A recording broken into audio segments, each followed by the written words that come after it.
confiance en soi, au sentiment de rejet, au sentiment de culpabilité, etc., etc. En fait, j'ai été baignée dans le négatif toute ma vie et j'ai connu donc des mauvaises personnes dans mon cercle familial.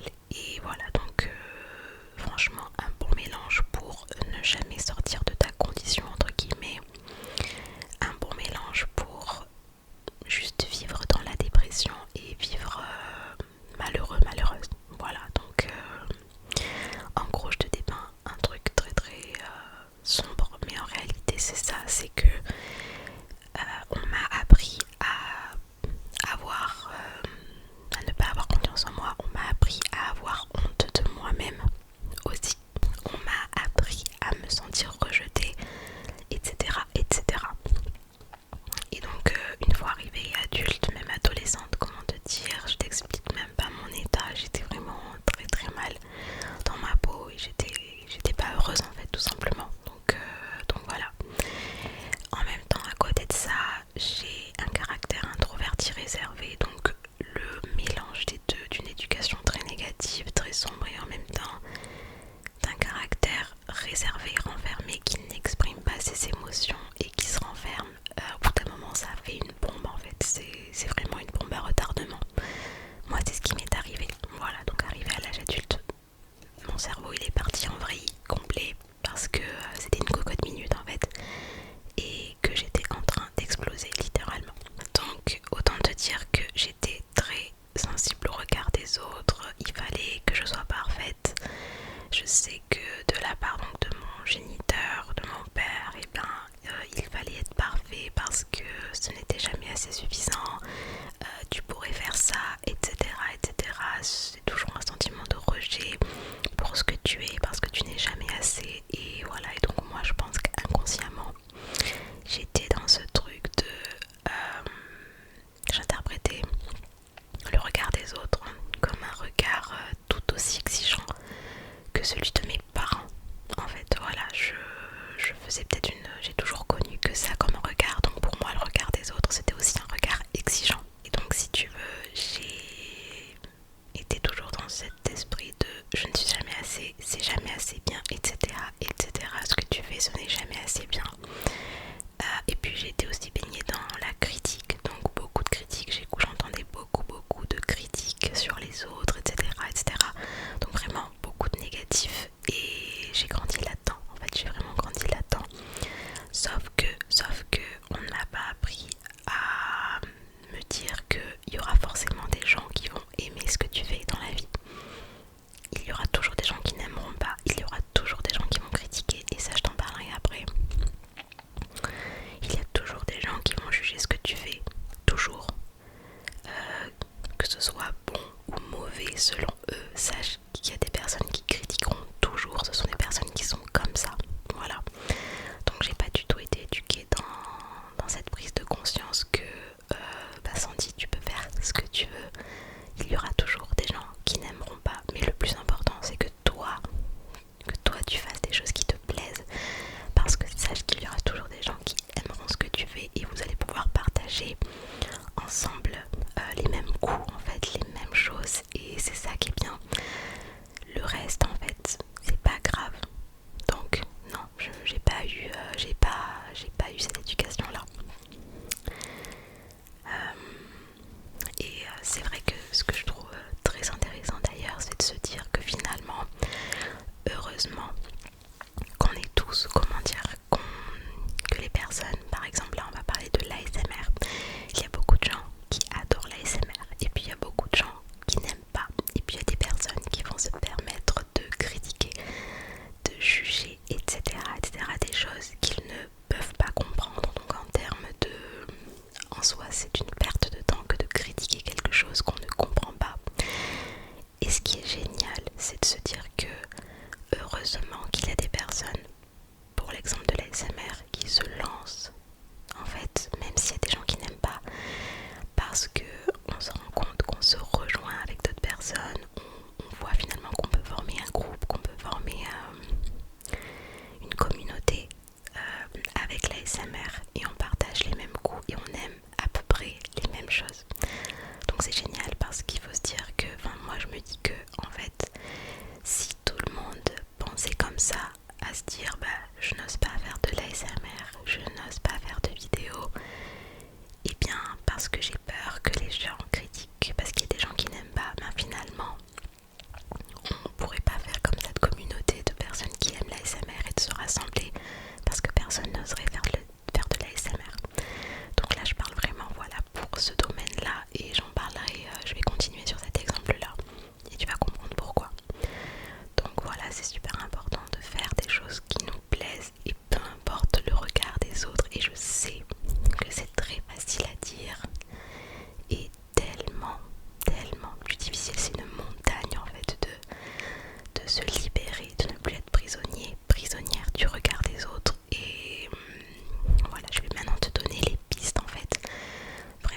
deuxième point, je dirais que entoure-toi et regarde des personnes positives, des personnes qui vont te mener, t'amener vers le haut, des personnes inspirantes qui parlent de confiance en soi, qui parlent d'estime de soi, qui parlent d'oser faire les choses, etc.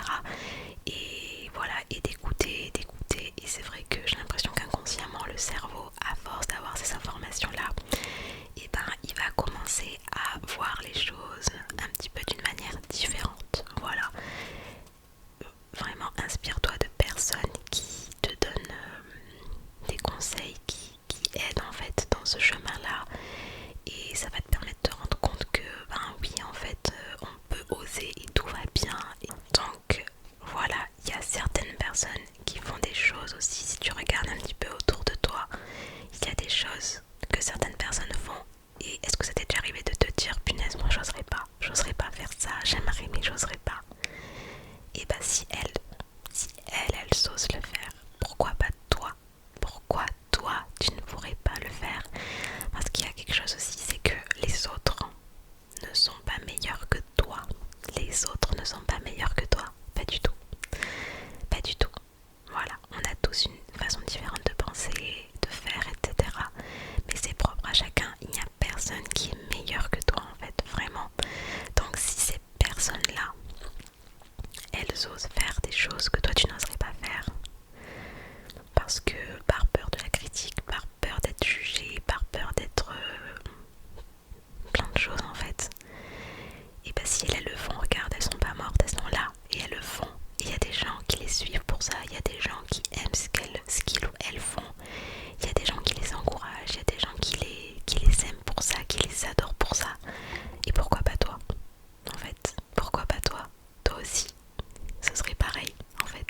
Il y aura forcément des gens qui vont aimer ce que tu fais, toujours, même si c'est une personne, deux personnes, peu importe le chiffre, c'est pas ça qui est le plus important. Le plus important, c'est de pouvoir partager quelque chose que tu aimes faire avec d'autres personnes qui vont aimer ce que tu fais. Donc vraiment, regarde un petit peu autour de toi et tu verras qu'il y a des gens qui ils osent, ils le font. Alors il n'y a aucune raison que toi tu ne peux pas, que tu ne puisses pas le faire en fait. Il n'y a pas de raison, vraiment. Et sache que ces personnes-là qui font beaucoup de choses, que tu trouves peut-être des choses impressionnantes ou même pas d'ailleurs, il y a des gens qui les critiquent, qui les jugent tout le temps, tout le temps, tout le temps. C'est comme ça, il y aura toujours des personnes pour critiquer, toujours des personnes pour apprécier. Donc voilà, j'en arrive à mon quatrième point, c'est que il y aura toujours des gens qui critiqueront ce que tu fais, mais vraiment, il y aura toujours des gens pour juger, il y aura toujours. C'est tout le monde, pour tout le monde c'est comme ça. Et sache aussi une chose, c'est que, je t'explique, tu vas faire quelque chose. Si pour cette personne-là, en fait, elle juge que c'est mauvais, que c'est pas bien, et ben elle va juger. Elle va juger parce qu'elle estime que bah, c'est nul, elle estime que c'est pas dans ses valeurs, elle estime plein de choses. Et sache aussi que si tu fais quelque chose que cette personne aime, qui rentre dans ses valeurs, qui rentre dans ses goûts, etc. En gros, que tout est bien en fait, qu'il n'y a aucune matière finalement à critiquer, et bien sache qu'elle trouvera toujours matière à, parce qu'en fait ça va être allergique, ça va venir titiller cette personne au plus profond d'elle, parce que ça va l'énerver que tu fasses des choses de cette façon si bien en fait, et qui correspond vraiment à tout ce que cette personne aime. Donc en fait elle trouvera de quoi te critiquer, même si elle estime que c'est bien, parce que ça va venir la titiller, ça va venir l'énerver en fait. Donc pour certaines personnes, attention. Donc vraiment, tu vois, c'est pour te dire que même si que ce soit bon ou mauvais pour une personne, selon elle, si elle veut te critiquer, elle te critiquera, peu importe en fait. Donc quitte à être critiquée de toute manière en fait, dans tous les cas, une personne peut te critiquer parce qu'elle est comme ça, et ben fais ce que tu aimes, parce qu'elle trouvera, si elle a envie de critiquer, je te promets qu'elle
phrase, mais en gros c'est pour te dire que la critique, ils vont critiquer quoi quelques minutes et puis après ils vont penser à autre chose, ils vont faire autre chose de leur journée et après voilà c'est fini. Donc en gros pourquoi m'empêcher de faire des choses que j'aime pour des critiques qui vont durer 3 minutes, 2 minutes, 1 minute, enfin pas grand chose quoi tu vois. Donc voilà, je me suis dit je vais pas mourir, en gros elle me critique, voilà c'est bon, enfin tout va bien, je suis pas morte en fait, c'est fait, c'est critiqué, et voilà, et puis la vie continue, ces personnes ne vont pas parler de moi pendant 36 ans en fait. Donc voilà, tout simplement en fait c'était vraiment ce truc d'acceptation, de me dire oui, ils vont critiquer et alors qu'est-ce qui va se passer, tu vas plus être là, non t'es toujours là en fait. Donc c'est vraiment ce truc d'acceptation là et qui m'a beaucoup aidé vraiment à prendre du recul et me dire oui c'est vrai en fait, ça va pas me tuer en fait d'avoir des critiques ou d'être jugée quelque part, pas du tout. Et aussi il y a quelque chose que j'ai pensé juste avant de commencer la vidéo, c'est que je me suis dit mais en fait d'ailleurs si tu crains d'être jugé, si tu crains d'être critiqué, c'est qu'il y a de très fortes chances que tu sois une personne sensible. Et très honnêtement, est-ce qu'il vaut pas mieux être une personne sensible plutôt qu'être une mauvaise personne? C'est quoi le mieux finalement? Moi je pense qu'il vaut mieux être une bonne personne et être sensible en fait finalement, même si on est sensible et que on est sensible au regard des autres et que c'est handicapant, moi je préfère ça qu'être une mauvaise personne qui va venir critiquer à tout bout de champ, qui va venir perdre son temps à venir rager comme ça, à écrire des choses qui n'empêcheront pas la personne de continuer à faire ce qu'elle fait en fait, tout simplement. Donc ces personnes là, elles perdent juste leur temps, tant pis pour elles, mais moi je pense qu'il vaut mieux être sensible et être plus dans ce sens là, parce que voilà, je pense qu'il y a de fortes chances que si tu crains le regard des autres, c'est que tu as cette sensibilité là et voilà, donc je pense que il vaut mieux être comme tu es toi plutôt qu'être une mauvaise personne en fait, tout simplement, parce que c'est vrai que moi j'estime que quand on est là pour critiquer, juger des choses qu'on ne comprend pas soi-même, souvent des choses par lesquelles on ne passe pas, que veux-tu? Il n'y a pas de mots en fait. Voilà, donc voilà, c'est 5 points, même 6, enfin non, 6 non, c'est 5. J'espère, voilà, donc là je t'ai vraiment partagé les 5 pistes pour t'aider à t'affranchir, à te libérer du regard des autres. Et ça prend du temps. Comme je t'ai dit, il m'a fallu au moins 8 ans. À partir de mes 18 ans, je parle, parce que bien évidemment, toute mon adolescence, je n'avais pas confiance en moi. Mais voilà quoi, en gros, c'est même plus que 8 ans, mais il m'a fallu beaucoup d'années. Mais c'est beaucoup de volonté et c'est beaucoup de temps, c'est beaucoup d'observation aussi. Et c'est grâce aux autres. Que j'ai réussi à me libérer de tout ça et à me dire en fait mais il y a des personnes qui osent faire des choses que moi je n'ose même pas faire. Et regarde Sandy, il y a des gens qui les aiment pour ça, il y a des gens qui encouragent ces personnes là à continuer et qui les soutiennent. Et à côté de ça, et alors il y a des gens qui vont critiquer, mais il y aura toujours des gens qui vont juger, il y en aura toujours, c'est comme ça. Donc de toute façon ça va pas te faire tu vas pas mourir en fait parce qu'on te critique ou qu'on te juge. Donc fais ce que tu aimes faire, parce que même si ce sont des choses bien selon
les autres et ça fait du bien, ça fait du bien à soi-même.